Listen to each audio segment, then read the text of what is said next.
né, do castelhano, mas são norte-americanos. Digamos que tem lá, eles são parte da América Latina também. Mas assim, por que temos países que não estão com números tão graves? Né? Por exemplo, a Argentina, e não só a Argentina, que é um caso assim que costuma ser sempre um contraponto, porque a Argentina tem uma história diferente, mas também países como o Paraguai. O Paraguai está com uma quantidade de vítimas bem menor. Por que acontece essa disparidade entre os países? No caso, a Argentina, que tem até o IDH melhor do que o Brasil, seria essa pela explicação, mas por que o Paraguai seria um contraponto curioso, marcando a controvérsia aqui, como eu falei antes? Bom, o Paraguai está crescendo e acelerando nesse momento, né? Acho que é importante também acompanhar o índice de propagação lá é superior a 2. Mas antes de chegar aí e detalhar, que também, obviamente, eu não sou especialista nesses dados para explicar, mas eu queria pensar no caso do México, né? O caso do México tem uma semelhança em relação ao Brasil, que é o negacionismo do próprio presidente, que depois muda, né? Mas, de qualquer forma, criou-se uma narrativa e também tem os usos políticos da pandemia na América Latina, na América como um todo, né, pegando os Estados Unidos também, ele foi muito dilacerante para os números que nós estamos produzindo.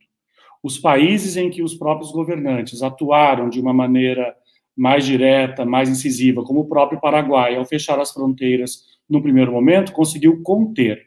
Agora, temos que entender que a pandemia cresce na América Latina por conta do lugar e da condição da desigualdade.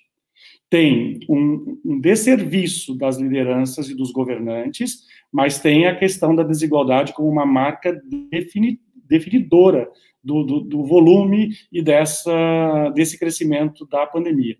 Então, no caso do Peru, no caso do próprio Paraguai, que nós estamos falando aqui, no caso do Brasil, nas diversas comunidades, aonde é que a doença foi mais espantosa dentro da sociedade brasileira? Foi no norte do país, né, da maneira em que houve colapso de sistema de saúde, né, no caso do Amazonas e outras regiões. Então, quando a gente olha para o desenho da pandemia, já que você citou, seja nos Estados Unidos ou aqui, a população de latinos, né, no caso latino nos Estados Unidos equivale a ser mais pobre dentro da pirâmide social estadunidense, e aqui, ao pensar que são os mais pobres, os países mais pobres que tiveram esses desenhos. O Chile não é um caso, né, de um país tão pobre, mas, de qualquer forma, o negacionismo não está apenas nos governantes, mas está em parte da sociedade e no argumento de que a economia não pode parar.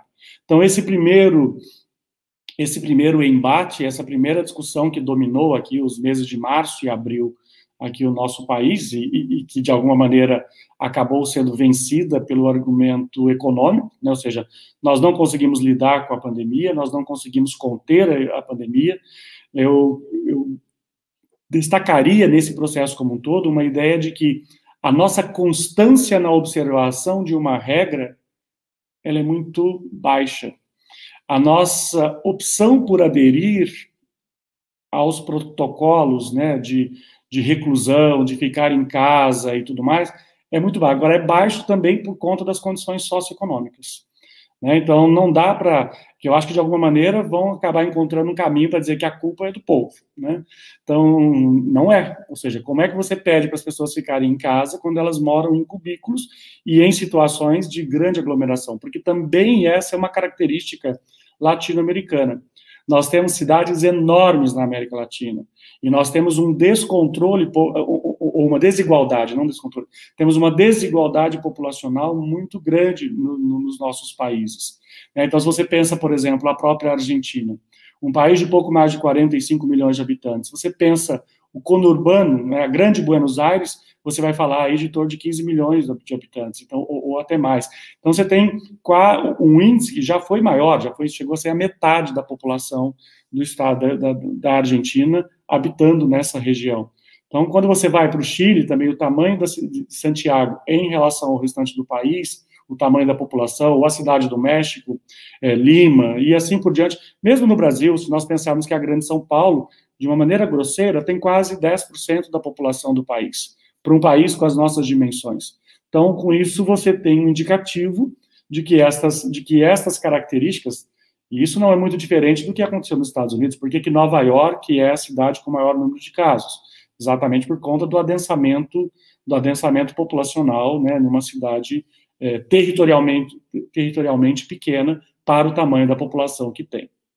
Então, acho que isso tudo são pontos necessários para a gente poder entender o que aconteceu. Mas eu quero insistir, né, de que o papel do negacionismo, a questão, então, não é que a população não tenha acesso à informação, ou que a população não tenha tido medo, mas a população se sentiu também, em muitos casos, abandonada.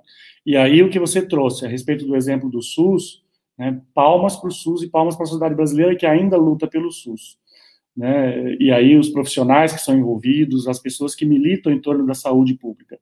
De fato, o desenho seria muito mais catastrófico do que ele tem sido. Mas óbvio que isso são as nossas pequenas armas, mas essas pequenas armas elas são fundamentais para a gente também não entrar no desespero do ponto de vista de pensar quais os limites e quais as chances que nós temos de resistir em relação a esse processo. Porque quando a gente fala de SUS, também não podemos esquecer que as condições de oferecimento do SUS, ela também é desigual a depender de estados mais equipados e estados menos equipados. Então, acho que isso nos deu nitidamente uma dimensão aí, quando vimos alguns estados entrando em colapso e outros, mesmo com números muito altos, não terem entrado em colapso da maneira como chegou a ser cogitado, ou como, por exemplo, aconteceu no Equador. Então, países muito pobres, né, países que têm uma pobreza maior, evidentemente, sofreram mais, porque não houve também solidariedade internacional. Não podemos esquecer jamais dessa perspectiva. E a América Latina, nesse universo, ela é mais fraca dentro desse jogo. O Brasil não. O Brasil é um player, usando uma terminologia aí das relações internacionais. O Brasil é um país grande, é um país rico e tem condições. Agora, imaginar países como a Nicarágua, países como El Salvador, e aí o impacto que isso tudo tem acontecido. Né? Então, acho que esse é um desenho a respeito dos modelos. Né? Então, acho que tem muitas informações aqui para serem pensadas a respeito do caos em que nos encontramos, e aí tem muitas responsabilidades relacionadas a isso tudo. Né? Mas cada país e cada experiência em cada país tem a sua particularidade.